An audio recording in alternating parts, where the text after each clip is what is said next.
भगवान बुद्ध जब राजा थे, भौतिक सुख साधनों से संपन्न थे, और उस समय सुप्रीम कोर्ट तो होता नहीं था। राजा ने जो मुखार बिंदु से अपना कह दिया वही सुप्रीम कोर्ट का आदेश हो जाता था, होता था ना। तो इतनी बड़ी शक्ति को छोड़ करके वो मानव कल्याण के लिए उन्होंने 6 वर्ष तक तप किया, जंगलों में जाके तप किया, विभिन्न परिस्थितियों गुजरे, और कुछ ऐसी प्राकृतिक व्यवस्था बनी कि उनको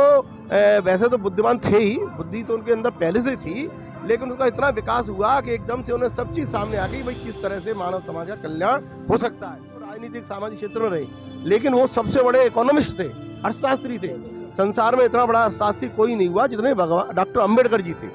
ठीक है ना। तो कई आए हुए हैं डॉक्टर अम्बेडकर का बनाया, लेकिन हम पढ़ते ही नहीं है, हमें पता ही नहीं है। अब मैं खुद भी MBBS डॉक्टर हूँ, मेरे डॉक्टर के नाते मैं भी कहूँ तो मैं भी बहुत तुच्छ ज्ञान रखता हूँ डॉक्टर अम्बेडकर के बारे में, मैं भी नहीं पढ़ पाता हूँ उतना।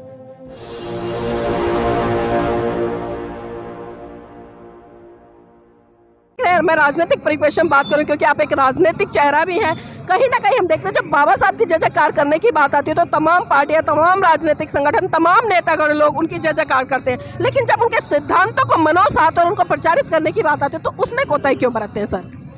देखिए, एक मानवीय स्वभाव होता है। वैसे तो चूंकि ये धार्मिक कार्यक्रम है, इसमें धार्मिक की बात करनी चाहिए, लेकिन चूंकि आपने मुझे पूछा तो मैं ये बताना चाहता हूँ कि मानवीय स्वभाव होता है। ये जो प्रजातांत्रिक व्यवस्था है, इसमें ज़्यादा लोग क्या कह रहे हैं, ज़्यादा लोग क्या सोच है, क्या मांग है, क्या वो है, सरकारें उसी के अनुरूप चलती हैं। क्योंकि जितना हमारा गरीब समाज का आदमी है वो ईमानदारी से अपनी बातों को उठाता भी नहीं है, उसके लिए संघर्ष भी नहीं करता है, और आपस में एक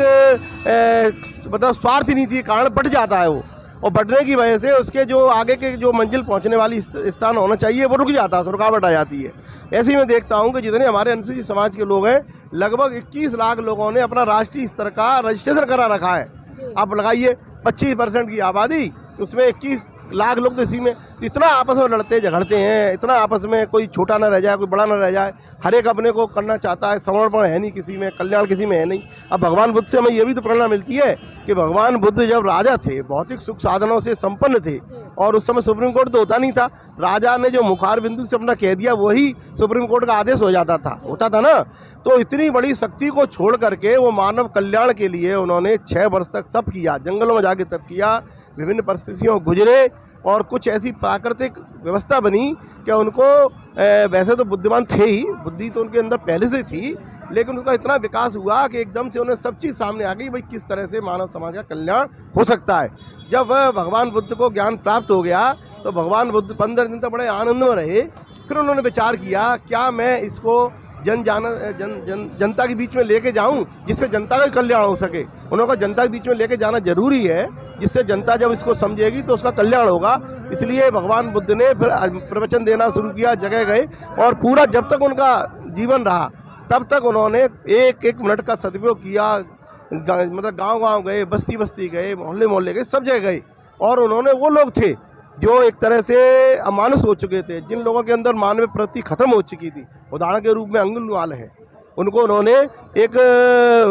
हिंसक से अहिंसक बना दिया। इसी प्रकार से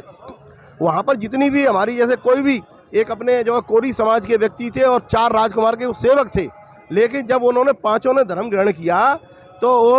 उन्होंने जो है नंबर प्रथम पे उनको रखा, कोली समाज के गरीब व्यक्ति जो सेवक था, और 5 जो उनके राजकुमार थे जिनकी सेवा में लगे थे, उन्होंने उनको फिर अभिवादन किया अपने उसका धर्म में आकर के। तो भगवान बुद्ध ने तो समानता का, बंधुत्व का, भाईचारे का संदेश दिया है, और उन्होंने अपने जीवन में सब चीज़ों को छोड़ के जनता के, अब ये जनता की वो है कि जनता उनके सिद्धांत को अपनाती नहीं अपना। सर एक चीज़ और जानना चाहूँगी, जिस तरह से आप देश में जो सिनेरियो बना है, खासकर मैं जातिवाद की बात करूँ या धर्म की बात करूँ या सांप्रदायिकता की बात करूँ, कहीं ना कहीं आज लोग धर्म को कम बढ़ावा दे रहे हैं, सांप्रदायिकता को ज़्यादा बढ़ा दे रहे हैं। तो ऐसे लोगों के लिए क्या संदेश देना चाहेंगे कि भारत में एक बंधुता का परिचय देते हुए भाईचारे की स्थापना की जा सके?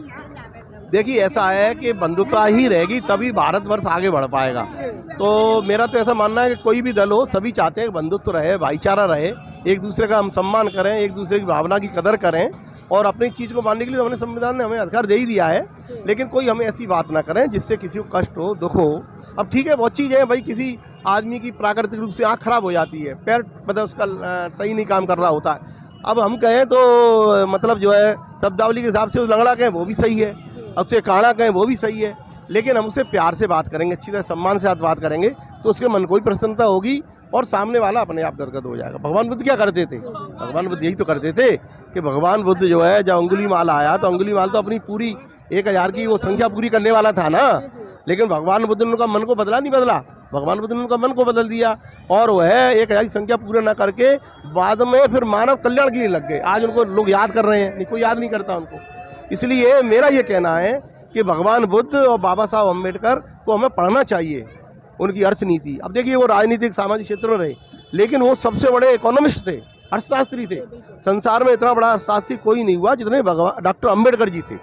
ठीक है ना। तो कई आए हुए हैं डॉक्टर अम्बेडकर का अपना है, लेकिन हम पढ़ते ही नहीं है, हमें पता ही नहीं है। अब मैं खुद भी MBBS डॉक्टर हूँ, मेरे डॉक्टर के नाते मैं भी कहूँ तो मैं ही बहुत तुच्छ ज्ञान रखता हूँ डॉक्टर अम्बेडकर के बारे में, मैं भी नहीं पढ़ पाता हूँ उतना, लेकिन हमको पढ़ना चाहिए। जब हम पढ़ेंगे तो हमारी सब चीज़ें ठीक होती चली जाती हैं। और देखिए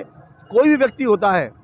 जैसे कि जानवर भी होता है, जब उसे पता लगता है कि सामने वाले मेरी सहायता के लिए आया हुआ है, मिला भरा करने के लिए आया हुआ है, तो खूंखार से खूंखार जानवर भी उसके साथ मित्रता निभाता है, नहीं निभाता है। तो इसी प्रकार से जब बाबा साहब को लोग पढ़ेंगे, जिनको बाबा साहब के बारे में नहीं मालूम है, वो तमाम हो सकता है जाति दुर्भावना के कारण और अन्य दुर्भावना के कारण मान लो उनको उतना सम्मान नहीं दे रहे हो जितनी सम्मान की जरूरत है, तो वो पढ़ लेंगे तो उनका सिर अपने आप नतमस्तक हो जाएगा कि भाई कैलिफोर्निया जैसे विश्वविद्यालय में संसार के सभी लोग पढ़ने जाते हो, वहाँ 200 वर्ष के कार्यकाल में बाबा साहब का प्रथम स्थान आया और वहाँ पर नंबर 1 का स्टूडेंट होने के नाते, छात्र होने के नाते